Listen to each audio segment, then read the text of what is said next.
The saving grace for me has really been my daughters and being a girl dad. That's been the saving grace. I envy you girl dads. As a male, I've always been told to suppress my feelings. Even though I have adopted a different mindset with my son, I still keep from being too soft with him. From outside looking in, it seemed like girl dads get the experience and express their full heart. You lucky bastards. Big Lou, you have two beautiful daughters. Let us in on what you think every man would gain from being a girl dad that's all in. So I like the key word you said, the all in. Because I was all in, I can say that the minute I knew that I was going to have my first kid was going to be a girl, something changing. The fact that, hey, I was going to take care of a little girl. I was thinking about my approach, how I would have to have conversation, how the relationship would have to be developed. It made me gain a lot because I can say that the man I was before my daughter was born, and even my daughters today, I'm definitely a different man today.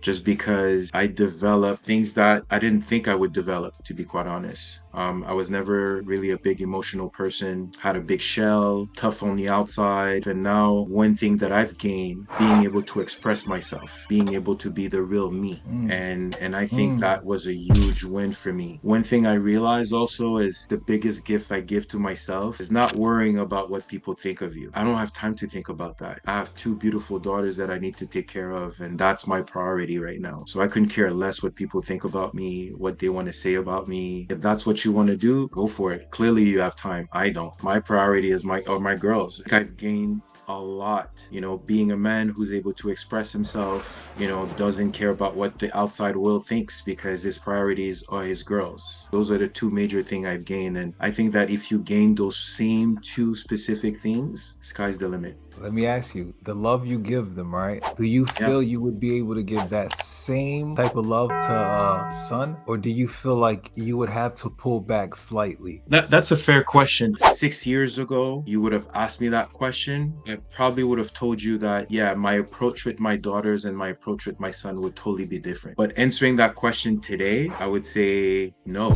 Because I have daughters now, I think I'm able to be a different man. I would actually have an approach towards my son where I would expect my son to be the man and be the best man he can be, demonstrating that love, having those conversations, and just being myself and just focusing on them. I think that I would definitely have the same approach. Would you be able to be that same man if you had a son first? Yeah. When my daughter was born, I wanted to see everything. I wanted to be involved in every way, any shape or form. I didn't care. Like, I wanted to see how my baby came out. I wanted to see her first cry, her first walk. I wanted to be there. I was so into this. Like we said in the beginning, I was all in. So I think that just the evolution of my son, I think it would have been something that I would have been as passionate that I was with my daughter. Obviously, with your daughters, you have a soft spot, but with my son, I think I would have that same spot, but a little bit more like, hey, be a man, right? I was raised in a way where chivalry was important, right? I still believe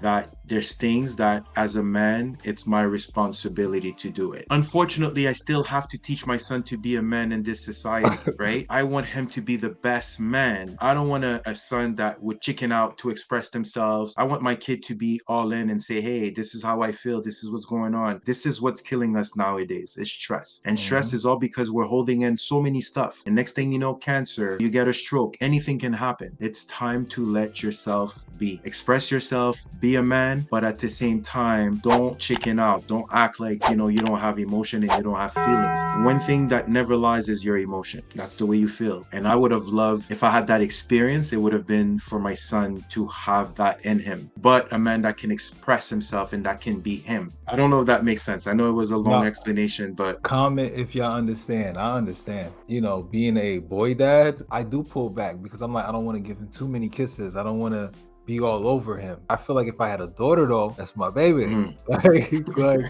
every time I pass by her, I got like every time probably. Like see with him too though. So I get what you're saying with him too, but I do feel with my daughter, I would want to physically like, but I feel that with him too. Okay, I get it. It's the same difference.